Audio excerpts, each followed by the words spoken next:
Thanks for joining. Mangalaj. Akhila Rasamrita Murti, Prasramara Ruchirudhatar Kapali, Kalita Shyama Lalito Radha Preyan Vidhurjayati. Welcome to the class. So we are discussing Jiva Goswami's commentary to verses 22 and 21 of the Bhakti Rasamrita Sindhu. First part, second chapter, verses 20 and 21. Rupa Goswami has said that there are, as said in the Bhagavad Gita by Shri Krishna himself, there are four adhikaris, because the subject matter of discussion is about adhikari, person eligible to engage in devotion to Krishna. So there he said, among those four people, four types of people, like the Artha, Artharthi, Jñāsu, and Jnānī, one in distress, one in want of money, one inquisitive to know, and the fourth one who is already in knowledge. So among all four of them, whoever receives the mercy of Bhagavan and his devotee, he gradually gives up his nature of being interested in relief from suffering or interested in money or any other thing, and he becomes qualified for engaging in pure devotion to Sri Krishna. Examples were given, just as Gajendra, he gave up his desire to be freed from distress and finally became the pure devotee of Vishnu. Dhruva, he was interested in attaining the highest place in this world, becoming the king of the best place. But he gave up that desire and became a pure devotee of Vishnu. Then Shaunakadi, they were inquisitive to know what is the truth. And when they came to know, they worshipped Bhagavan. And the Chatussana, the four Kumaras, Sanaka, Sanatana, Sanandana, and the Sanat Kumara, they were fixed in the knowledge of oneness of Atma and Paramatma. But once they had the darshan, once they had the direct darshan of Bhagavan Vishnu, they completely became transformed into devoted servants of Sri Vishnu, totally devoted to Vishnu, Sri Narayana. So Jiva Goswami has a lengthy commentary on these two verses. Okay. So let's continue. We were in the midst of that commentary. So just to give you a gist of what has happened, what has been discussed in this commentary so far. So the Jnānī, the main point of concern here is Jnānī, the person in knowledge. Sridhara Swami, to his commentary on that shloka of the Bhagavad Gita, in his commentary to the Bhagavad Gita, Sridhara Swami writes that Jnānī here is Atmavid, one who knows the self. So because he does not have identification with the body and the things related with the body, it is possible for such a person to engage in pure devotion to Krishna without any distractions. His mind will not be distracted to things of this world. So he is the best, therefore. And all of that, those things were discussed by Jiva Goswami. And then he said that there, in the same way, we should understand a fifth kind of a adhikari. Instead of four people, four kinds of people, the fifth kind of person also we should understand. He is a pure devotee of Krishna from the very beginning. He is never in distress and then takes up to bhakti. He never takes up to bhakti to attain something material. He never takes up to bhakti to know something. And he does not take to bhakti after understanding the Atma and Paramatma. From the beginning itself, he is engaging in devotion to Sri Vishnu. He has the conception that Vishnu is my master. I am his servant. So that's the example for that is Sri Narada in his past life as the son of a maid servant, where he had the opportunity to serve the great devotees of Sri Krishna during the 4 months of Chaturmasya when they were staying and being served by his mother. So then Jiva Goswami says something very different from what he has been saying so far in his commentary. Actually, the real situation is that the word Jnānī in that shloka of the Gita, there are 4 adhikaris: Artha, Arthati, Jijñāsu, and Jnānī.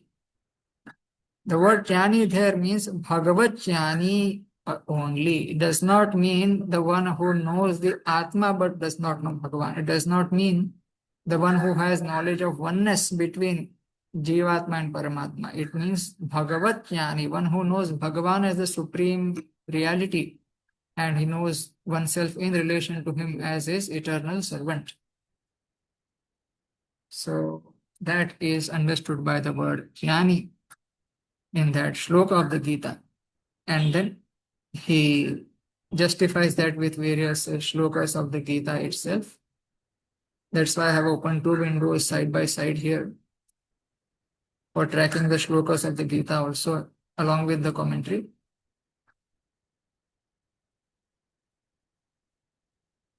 Okay. So in the 7th chapter where this shloka occurs, that 4 packs of people worship me. So this shloka is there in the shloka number 16, 7th chapter, 16th verse. 4 kinds of people worship me, Krishna says. They are Sukritina. They have good credit, merit. Okay, they have good merit. They worship me because of that. So in that chapter at the beginning, 2nd verse. So first verse, Shri Bhagavān Uvacha, Krishna says to Arjuna, Mayyāsakta manah partha yogam yunjan madashraya asamshayam samagram mam yatha chasyasi tachrinu. O son of Pratha, hear from me how you can know me as I am completely without any doubt. How you can know me? When your mind becomes completely attached to me, and when you will be fixed in yoga in my shelter, when you will be in full shelter of myself and fully connected with me, in that way you will know me. So this very opening verse of the 7th chapter shows that this chapter is about knowledge of Bhagavan. You will know me. Okay. It is not about knowledge of the Atma or knowledge of oneness between Jivatma and Paramatma. So in the 2nd verse, Krishna says, Jnānam teham savicchānam idam vakshyam asheshatah yachyatva neha bhuyonyachyatavyam avashishyate. I am going to tell you such knowledge along with particular knowledge, Vijnanam, Vishishta Jnanam. So I will tell it to you in full, in depth I will tell it to you. Now knowing that, you will never again be in need to know anything else. On knowing this, you will have known everything.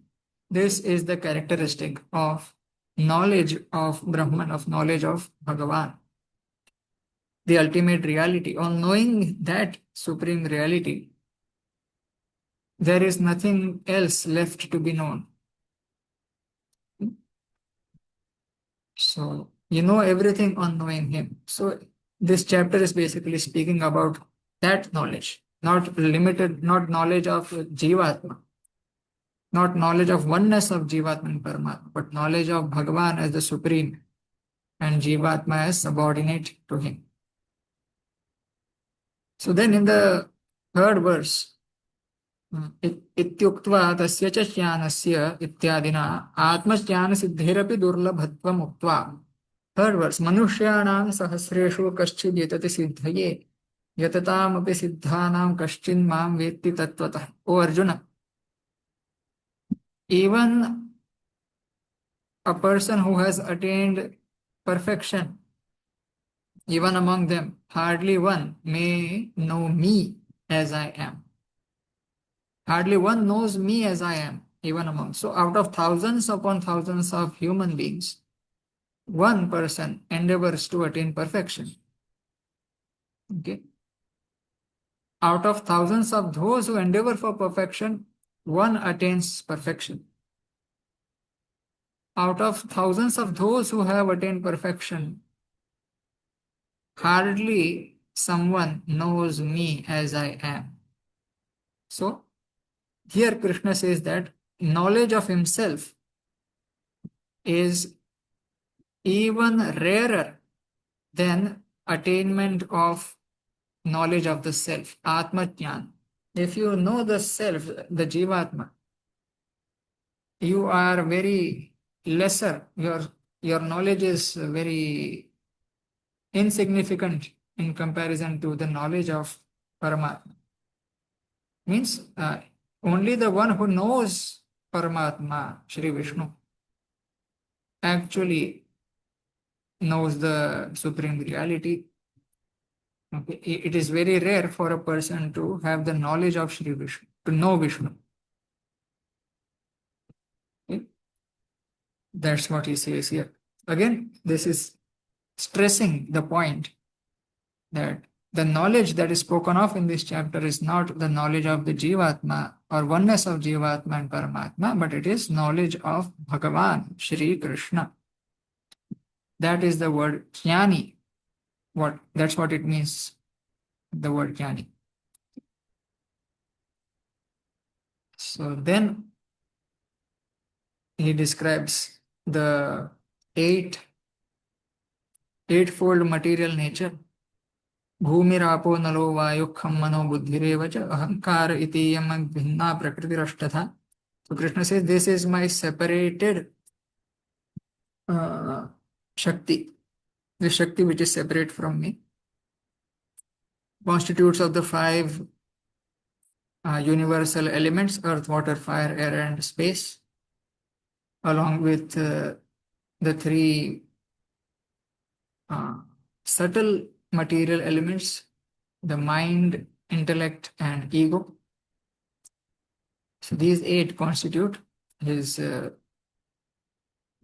material Shakti. And there is another Shakti, Krishna says, Anyam Prakritim Vidhi Me Param. There is another Shakti which is constituted of Jivatmas. And it is Para Prakriti. It is superior. This Shakti is superior to the material Shakti, O Arjuna. And it is by this that this whole world is functioning. Because the world is functioning because of the Jivas, because they are conscious entities. The world is non-conscious. It cannot know anything. It cannot do anything on its own. Only because the Jivas are there, some actions are happening in the world. Of course, the world is also directly having the instigation. Bhagavan Shri Vishnu himself has propelled this world into action by his time, Kala Shakti, and so forth. So by this 2 verses, 4 and 5, Krishna says that he describes himself to be the supreme cause of this world and the Jivas also. And by this, he also says that he is the supreme entity and he is the shelter of everything. This is what he establishes. Then 7.9 and so on, he goes on to describe the various things of this world as manifestations of himself. Punyo gandha prathivyam cha tejaschasmi vibhavasau. I am the pure fragrance of the earth. I am the splendor in the sun and the moon. In the sun, I am the splendor in the sun. And Jivanam Sarva Bhuteshu, I am the life in all living beings. And I am austerity in the ascetics. So in various such verses, when we connect the words punya and other such words to all these various descriptions of Krishna about the things of this world as himself, or himself as the things of this world, we understand that dosha sprishta ye sarve guna tesham atidukchanam api svabheda nirdesh. So those qualities in this world which are faultless, the pure things of this world, the things of this world which are pure, okay, although they are very insignificant things,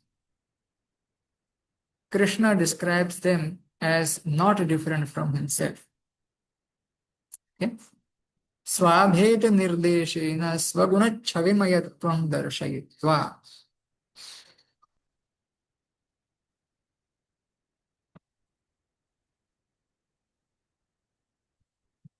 So all these qualities, which are pure qualities of this world, he specifies that he is not different from them. And they are not different from him. So, Swagunat Chavimayatvam Darshayit. And thus, he shows them as his own qualities. As he shows that these qualities are reflections of his own qualities. Chavi can also be understood as a reflection. So, the pure things of this world, Krishna says that I am that. By this, he establishes that these pure qualities of this world are a reflection of his own real qualities. So, sakshat svagunanam tu kaimutyam eva anitam. So, by this, the personal qualities of Krishna, these are material qualities, the fragrance and the splendor of the fire, the life of all living beings, seed of all living beings, intellect of all intelligent persons. Krishna says, I am that. These are all material attributes. So these are reflections of Krishna's own attributes. So by this, Krishna says that how much more exalted and pure are my eternal attributes, my own personal attributes. Okay. And he also brings to light the unlimited nature, the infinitude of his attributes. His attributes are not limited. His personal qualities are, each of his quality is unlimited in its nature. He has unlimited auspiciousness. He has unlimited beauty. He has unlimited splendor. He has unlimited austerity. He has unlimited intelligence. Each quality of Krishna is unlimited also. That's what he suggests by these verses. Okay. And there itself in the 12th verse, Krishna says, Ye chaiva satvika bhava rajasas tamasashchaye matta eveti tan vidhi natvaham teshu temai.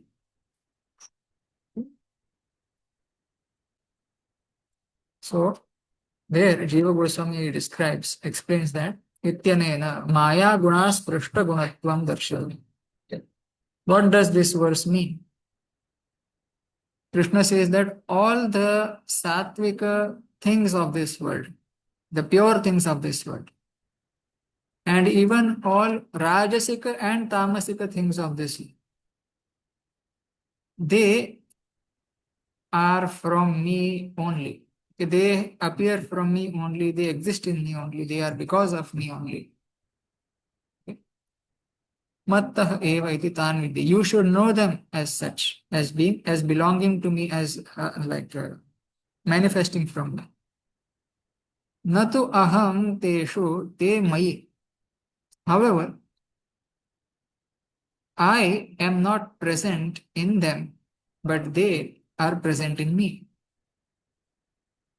Okay? These gunas, all the things of this world, sattvika things, rajasika things, tamasika things, they are present in me, but I am not present in them. By the statement that I am not present in them, he shows that he is not touched by the qualities of Maya.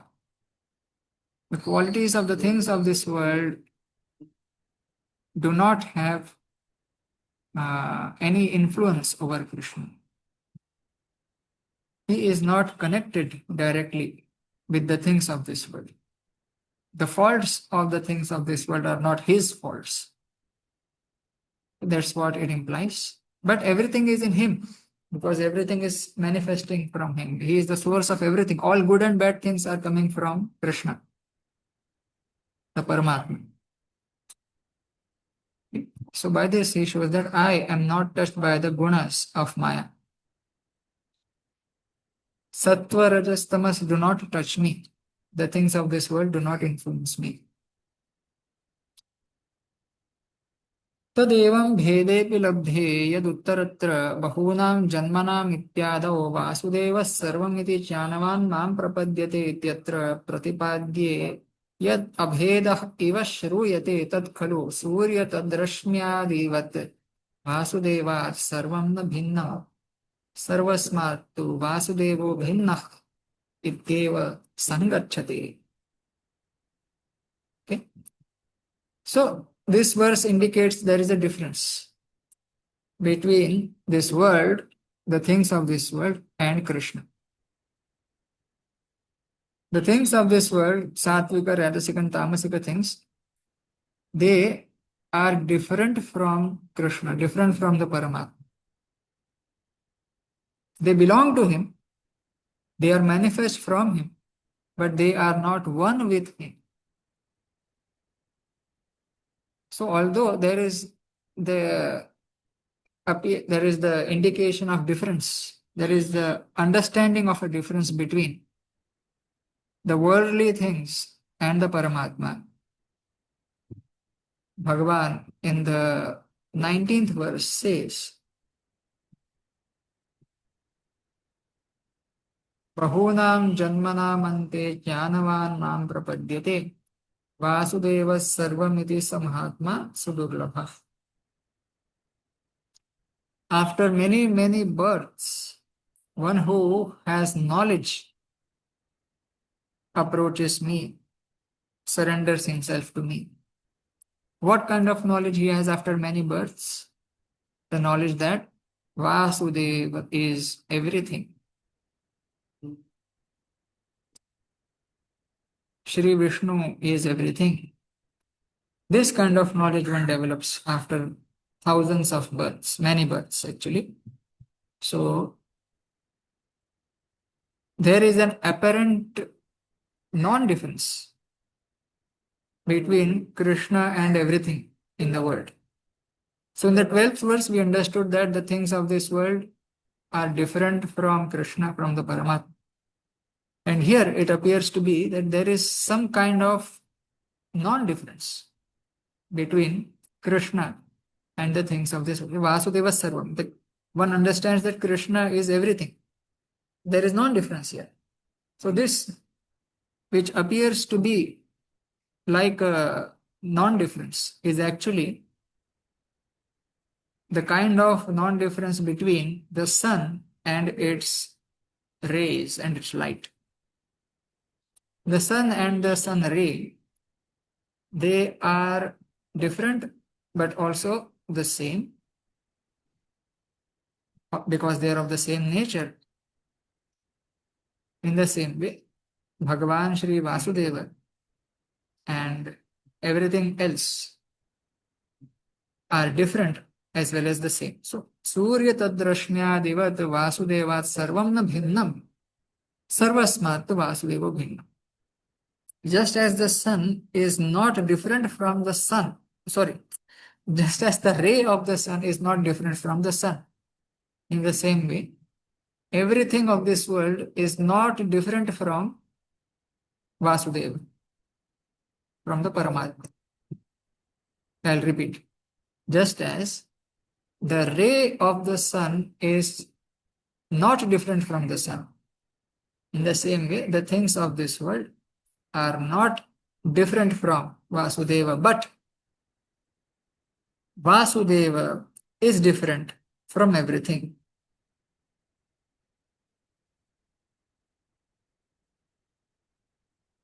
The ray of the sun is not different from the sun, but the sun is not the ray, not just the ray. The sun is different from the ray. In the same way, the things of this world are not different from the Vasudeva, but Vasudeva is different from the things of this world. Okay, that's how we should understand it. Any questions, any doubts,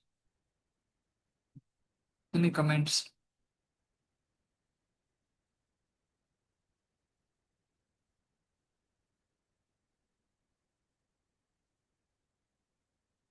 Okay. So, continuing Jiva Goswami's commentary. Yathoktam Shri Bhagavate Brahmana. As said in the Srimad Bhagavatam by Brahma in the 7th chapter, 2nd Skandha, 7th chapter, 50th shloka. Soyam te bhitastat Bhagavan Vishwabhavanah Samasena Harer Nanyad Anyasmat Sadasachayat. The same verse is quoted here by Jiva Goswami. So, after the instructions of Bhagavan Shri Vishnu to Brahma, Brahma tells him that Bhagavan has been thoroughly explained. The concept of Bhagavan has been thoroughly explained by you. Okay? You are the source. Bhagavan is the Vishwa Bhavana or Bhuta Bhavana, the source of this world, the source of all living beings. Samasena Harirna Anyat Anyasmat Sadasachai.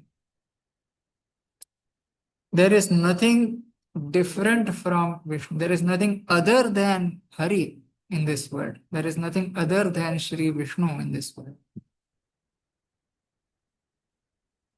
So all the various products of this world and their respective causes.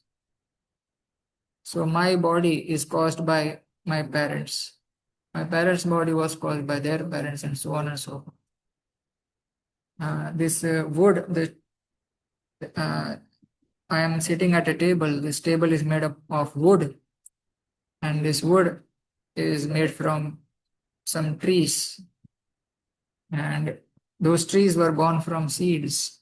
Those seeds were belonging to some other trees, some other source.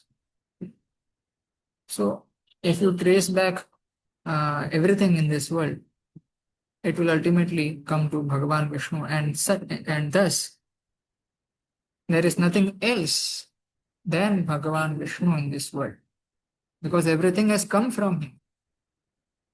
Anything that comes from something is not different from that thing. The pot that is created from mud is not different from mud, from clay. The table which is created from wood, or the table which is created from the tree, is not different from the tree. So in the same way, all of this world is produced from Bhagavan, and thus it is not different from him. Okay.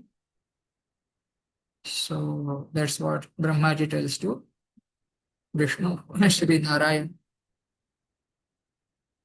in the Srimad Bhagavad. So there is non-difference between Paramatma and the things of this world, as well as there is a difference. Tatra eva Shri Bhagavata. So coming back to the Bhagavad Gita, 12th verse, 7th chapter. Ye chaiva satvika bhava ityadi. In this very verse we saw just a while ago that everything, satvika things, rajasika things, and tamasika things, they have emanated from Shri Krishna. Okay? So, because they come from him, they are not different from him. Also, Srimad Arjunena tu, the great Arjuna, as said in the Gita, 11th chapter, 40th verse, Sarvam samapnoshi tatosi sarvah. You pervade everything. Therefore, you are everything. Because the Paramatma is present everywhere. He is everything. That's what Arjuna says. So, there is a non-difference between Bhagavan and the world. Also, there is a difference between. Any questions, any doubts, someone else?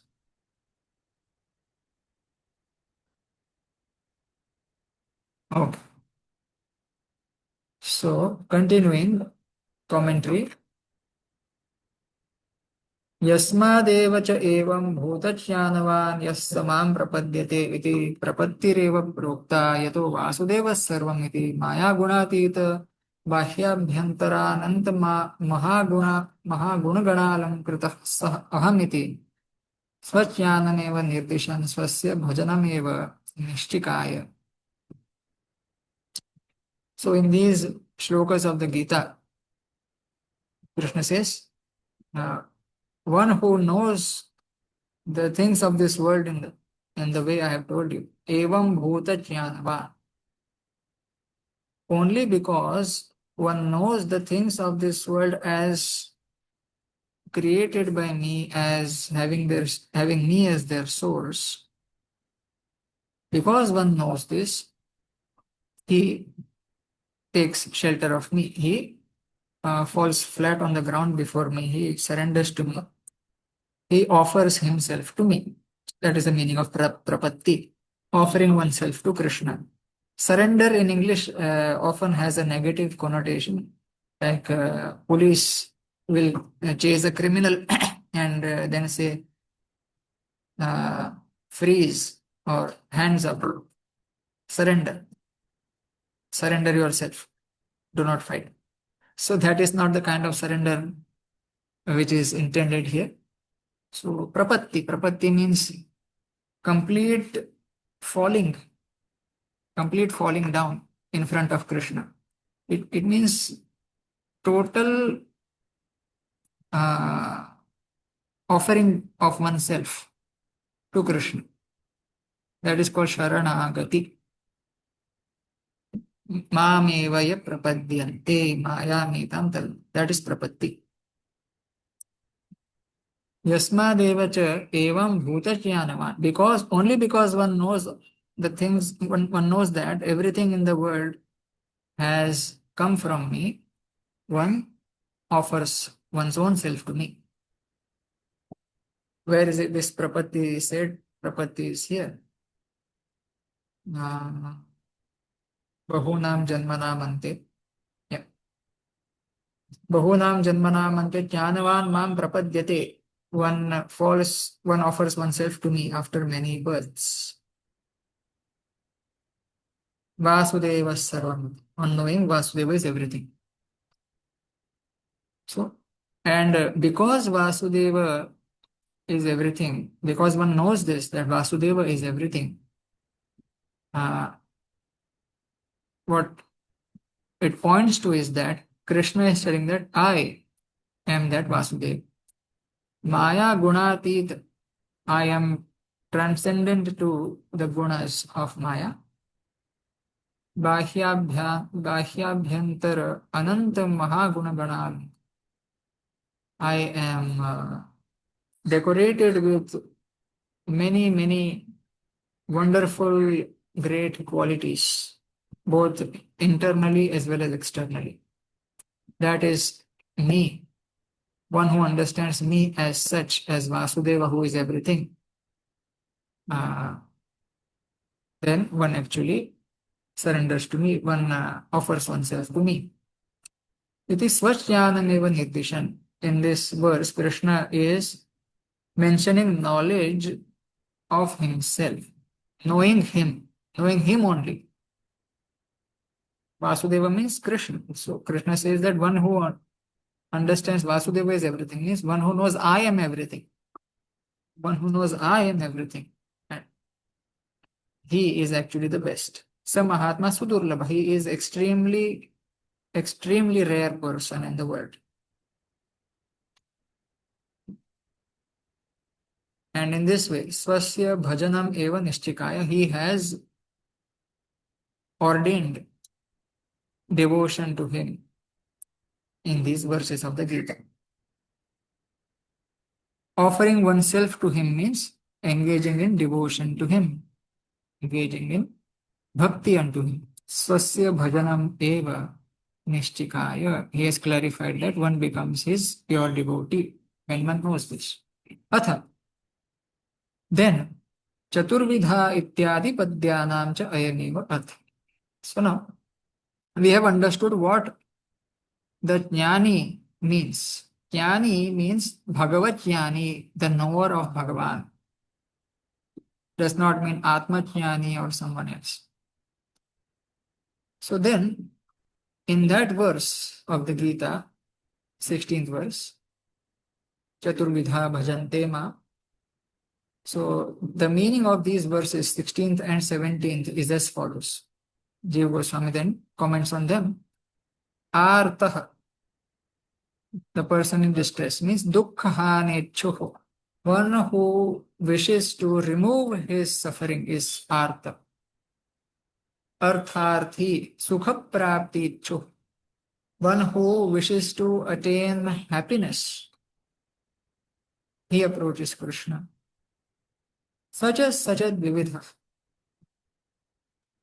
The artha and the artharthi are of two types each.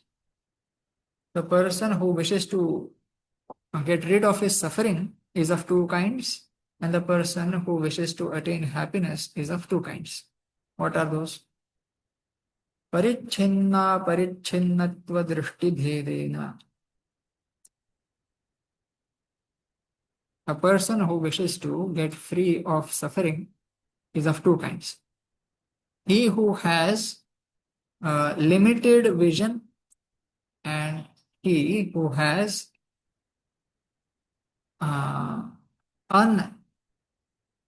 limited in the sense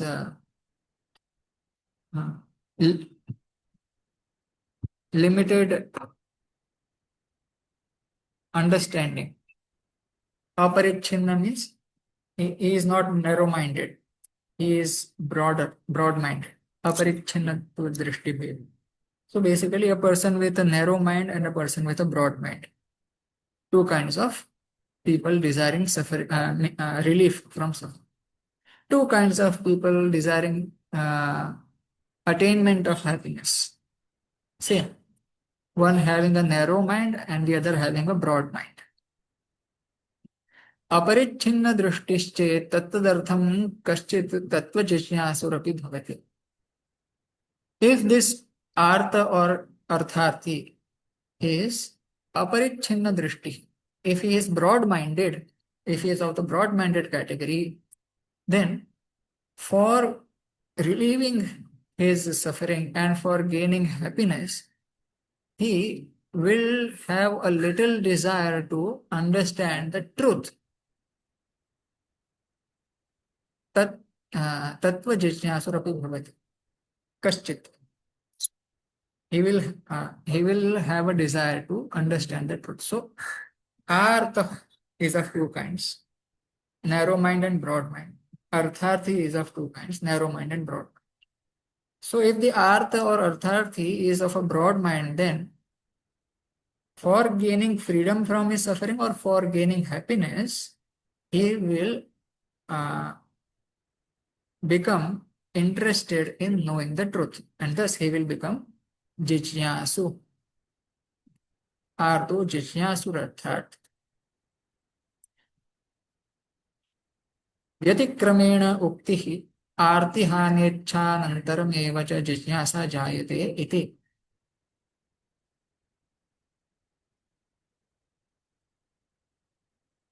So now Jijñāsu appears in between the mentions of Artha and Artharthi. Artha, Artharthi, Jijñāsu, it should have been. If Jijñāsu comes after, is a stage of evolution of consciousness after Artha and Artharthi, Jijñāsu should come after Artha and Artharthi, but he comes after Artha and before Artharthi. Why is the reason? What is the reason? Artihanechanantarameva cha Jijñāsa jayate. Only when you have the desire to get free of your suffering will you have the interest in knowing the truth. A person who wishes to be free of his suffering, he will be interested in knowing the truth only after he has the desire to get free of his suffering. Okay, I want to get free of this suffering. Oh, what is this happening to me? Why is all of this happening? What is the truth? What is the truth? So you become inquisitive to know the truth. You become Jijñāsu. Only after you have the desire to be free of your suffering will you become inquisitive. Okay? And let me refer to the other edition of Bhakti Rasamrita Sindhu.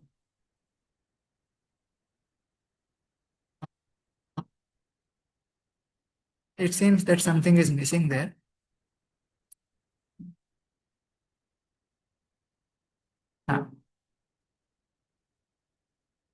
अपरिच्छिन्न दृष्टिश्चेत् तत्तदर्थं पश्यति. आर्तिहानेच्छानन्तरमेव च जिज्ञासा जायते इति. That's all. Okay. Nothing is different here.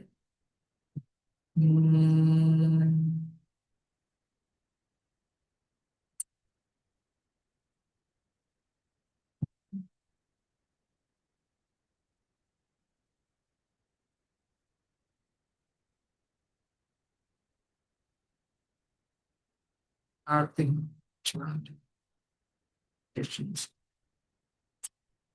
should have spoken something about the Artharthi.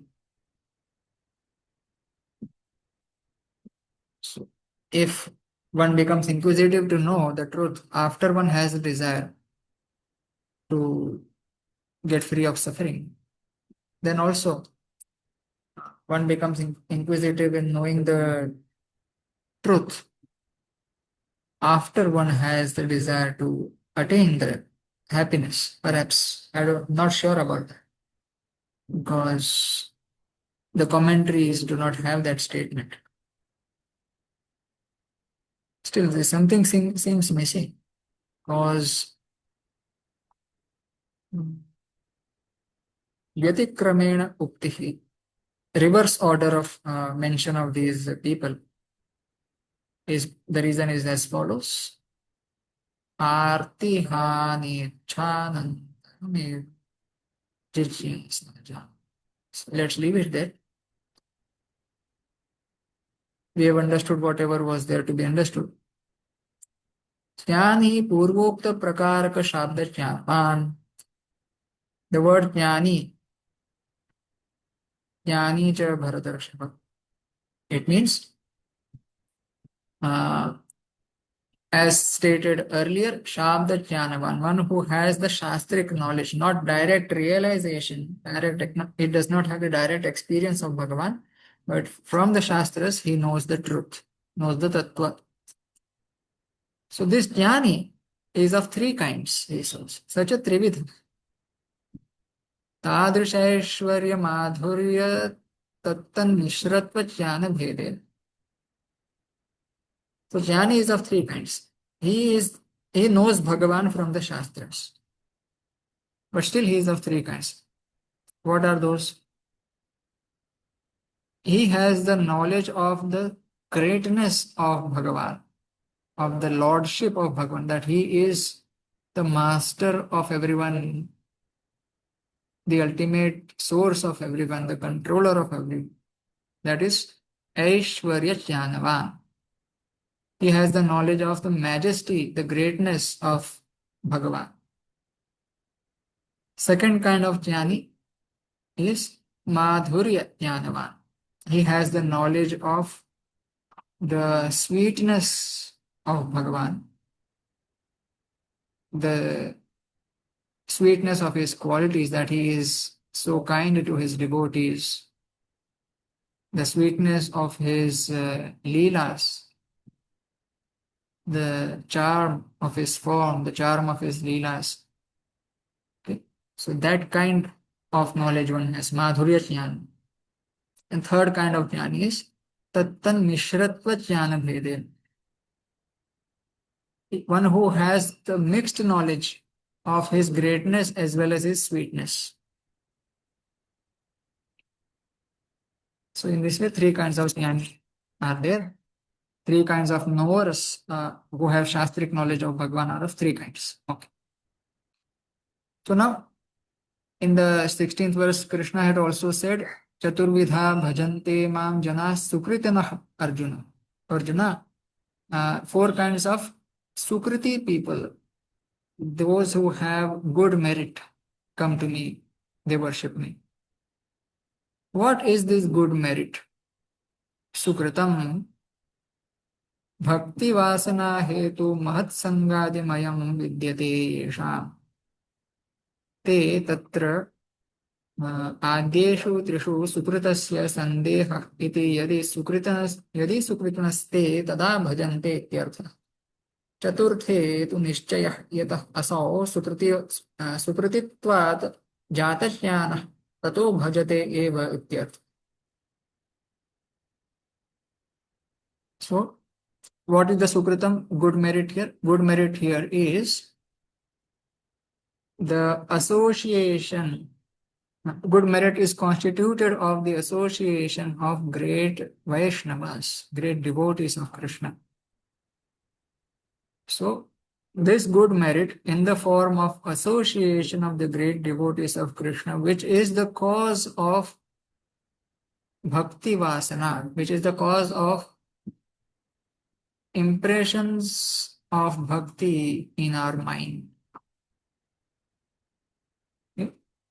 In the association of great devotees of Krishna, when one hears Krishna Katha from them, and follows their instructions of serving Krishna,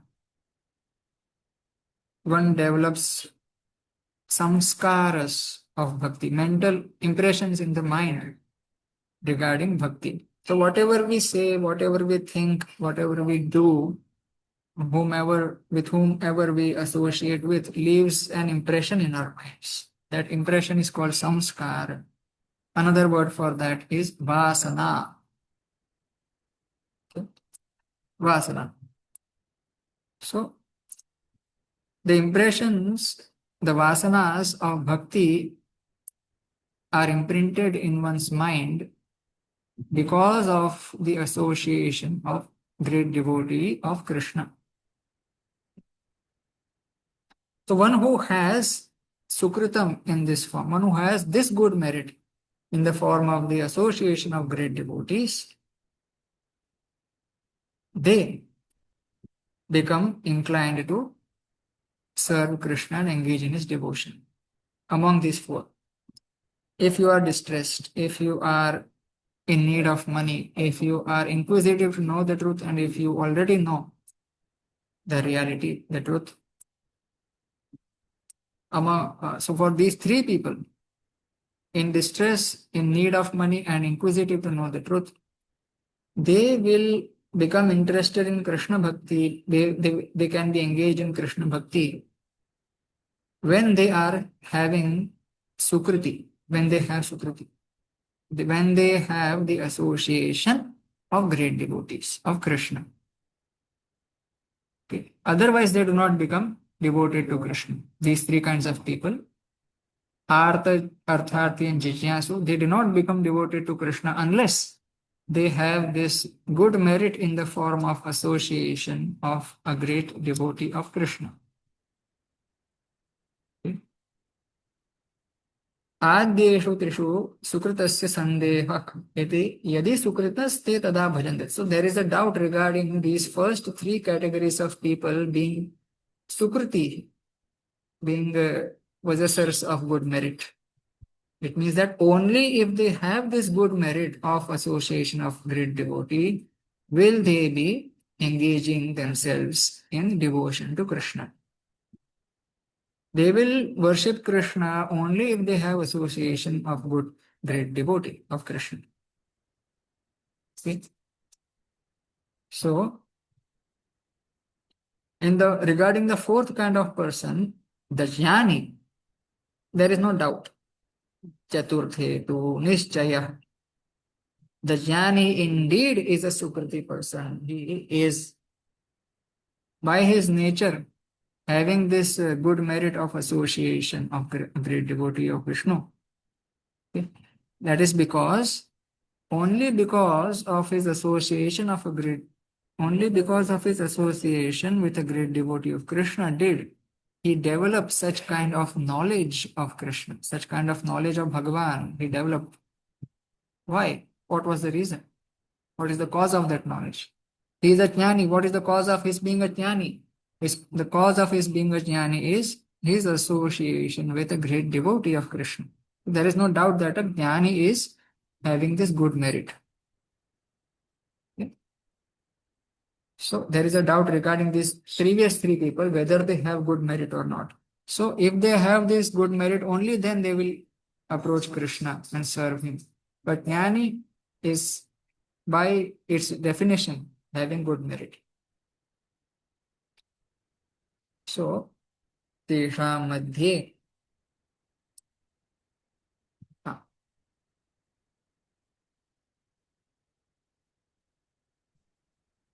तेषां मध्ये स एव पूर्वोक्त मत्यानि एव अन्याभिलाषितायाः मतांतर प्रसिद्ध तत्वं पदार्थैक्य भावना रूपज्ञानस्य मृति प्रसिद्ध वर्णाश्रम धर्मस्य च उपेक्षया केवलं मां भजन् उत्तम भक्तत्वात् मम अत्यंत प्रियस्तस्य च अहम् अत्यंत प्रिय इति स हेतुकमाह तेषाम् इत्यादि द्वयेन. ननु अत्र आर्तादित्रयस्य अन्ते का निष्ठा स्यात् तत्राह बहूनाम् इति. So,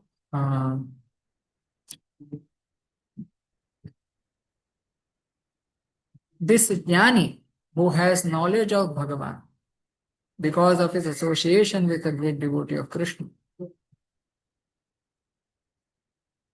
among these various Jnanis, तेषां मध्ये स एव पूर्वोक्त मत Jnānī. Among these four kinds of people, not among the Jnanis, among these four kinds of people who worship me, Artha, Artharthi, Jijnasu, and Jnānī, among them, the Jnānī which I stated earlier, where earlier, in all these various other earlier verses, the knowledge he spoke about knowledge of himself. Mattav parataram na. But there is nothing superior to me. Everything is situated on me. This kind of Jnānī which is mentioned, okay? Purvokta Jnānī eva anyabhilashitaya. Because such a person who has knowledge of me is devoid of any other desire, he only approaches me and takes shelter of me. He wants to serve me. He does not have any other desire. Because of his nature of being devoid of any other desire except serving me, he neglects or he ignores all other paths described in the Shastras. matantara prasiddha. He ignores the path of jnana. He ignores the path of cultivating knowledge of oneness between the Jivatma and Paramatma, which is very famous in other uh, opinions, in other lineages. He gives up that. He has no attraction to that cultivation. And he also ignores Smriti Prasiddha Varnashrama Dharmasya. He also ignores the observance of Varnashrama, of the duties of Brahmana, Kshatriyas, Vaishyas, and Shudras, of Brahmachari, Grihasthas, Vanaprastha, and Sannyasis, according to the Smritis, like Manusmriti delineates the rules and conduct for all these Varnas and Ashramas. So he neglects that. A person who is a Jnānī, who knows Bhagavan from the Shastra, he ignores those paths of karma and jnana. Why does he ignore them? Because he has no desire for them. He is not interested in them. His only interest is to please Shri Krishna, to serve him. That's all. So, by his neglect of the path of Varnashrama Dharma and by his neglect of the path of Jnana Marga, cultivating knowledge of oneness, he only worships me. Okay. Being detached from all these other paths, he only worships me. Krishna says, only worships Krishna. Uttama bhaktatvat mama atyanta priya. And thus, being the best devotee, being the pure devotee, he is extremely dear to me. And I am also extremely dear to him. That's what Krishna says in the following verses. तेषां ज्ञानी नित्ययुक्तः एकभक्तिर्विशिष्यते प्रियो हि ज्ञानोत्यर्थम् अहं स च मम प्रियः. Among these four kinds of people, this Jnānī, who has knowledge of me, he is always connected with me and he is engaged in exclusive devotion unto me. He is very special. He is extremely dear to me, and I am also extremely dear to him. Okay. So then someone may have a question. What happens to, okay, you said what happens to the Jnānī? The Jnānī becomes extremely dear to Bhagavan and he attains perfection of his life. What happens to the previous three? The person who was in distress, person who has inquisitiveness, and the person who was in need of money and started worshipping Krishna. What happens to them? So for them, their destination is given in the 19th verse. Bahunam janmanamante jnanavan mam prapadyate. They will gain knowledge of me after many, many births. Perfection will be delayed for them because they are interested in other things. They are not interested in Krishna particularly. They are interested in things other than Krishna. For them, for their own selves, they are interested. So it will take them many births to come to the conclusion that Vasudeva Sarvam, Krishna is everything, and they will surrender to him. They will offer themselves to him, and they will also attain perfection. But it will be after many lives. Sukritinah ityatra jñāpitam sukrita vishesham vina tu अन्ये samsaranti ityah kamari. So Jiva Goswami also clarifies the adjective used for these people is sukritinah. Sukritinah. They have the good merit of association of great devotee of Krishna. It implies that without this specific good merit, means without this good merit in the form of association with a great devotee of Krishna, all others who are in distress, who are in need of money, or who have the desire to know the truth, they will undergo birth after birth in this world. They will never have the knowledge of Krishna. They will never come to the stage of Jnānī because they do not have the association of a great devotee of Krishna.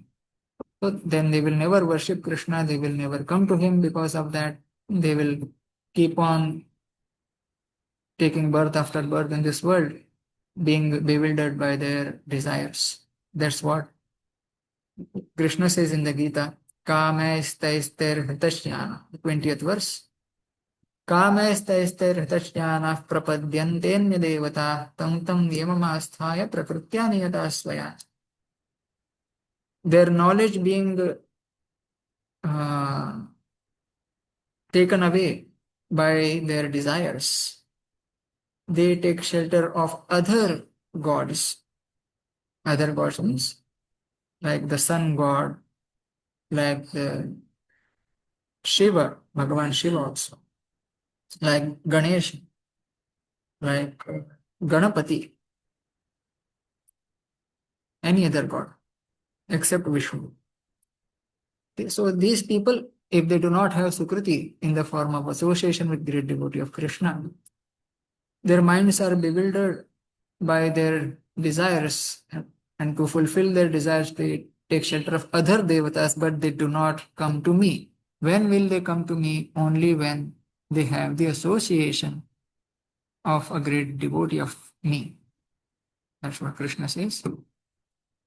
So, tasmat chaturvidhattvameva bhaktanam ti bhagavat pratishya eva nirnaya. Therefore, there are only 4 kinds of devotees of Krishna. As Bhagavan has said in the Gita, that's how we should understand it. 4 kinds of devotees only. The 5th kind of devotee, who is a devotee from the very beginning, is included as the Jñānī. It's not actually a 5th type. There are only 4 kinds of his devotees. That's how he concludes this commentary. Any question someone has, any doubt?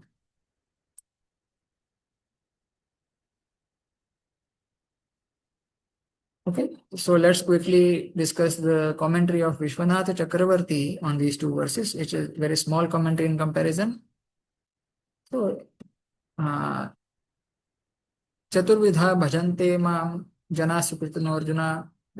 So, as said in the Bhagavad Gita, these 4 kinds of people are eligible to take up to devotion to Krishna.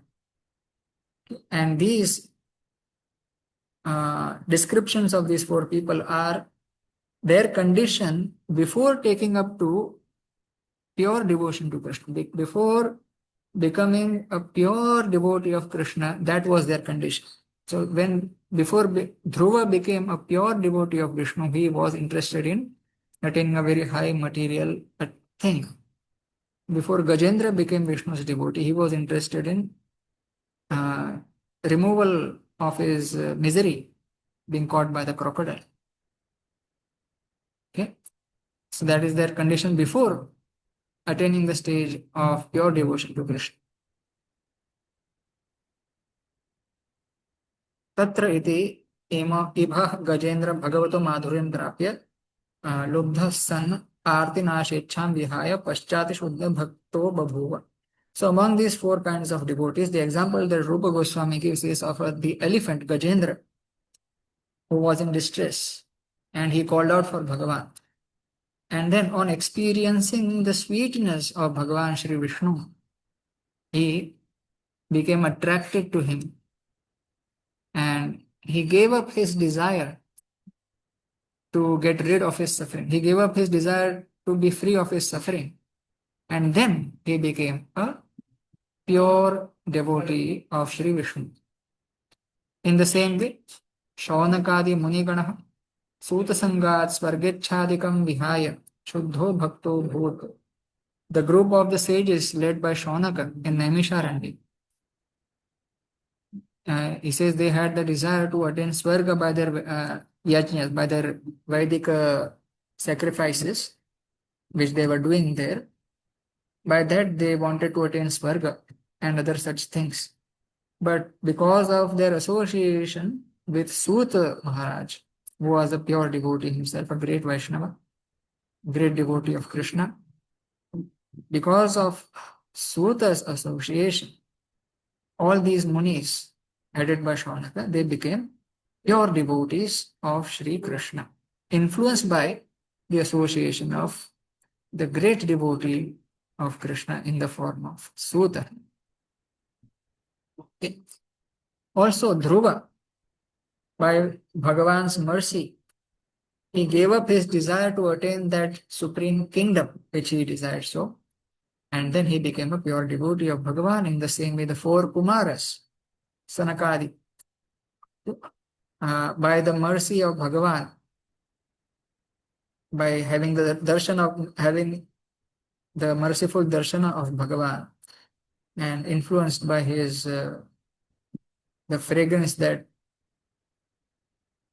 fragrance of his feet mixed with the tulsi on his feet, their minds were transformed and they gave up their desire for attaining liberation. They gave up their desire to attain liberation and became a pure devotee of Sri Narayana. Okay, so that's his commentary. Any questions, any comments? Yes.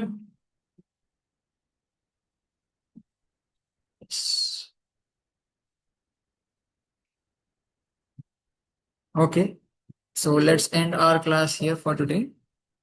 Thank you so much for participating. Thank you, And Parachi. we'll meet Sri Krishna. Radhe Radhe. Radhe. Hare Krishna. Hare Krishna.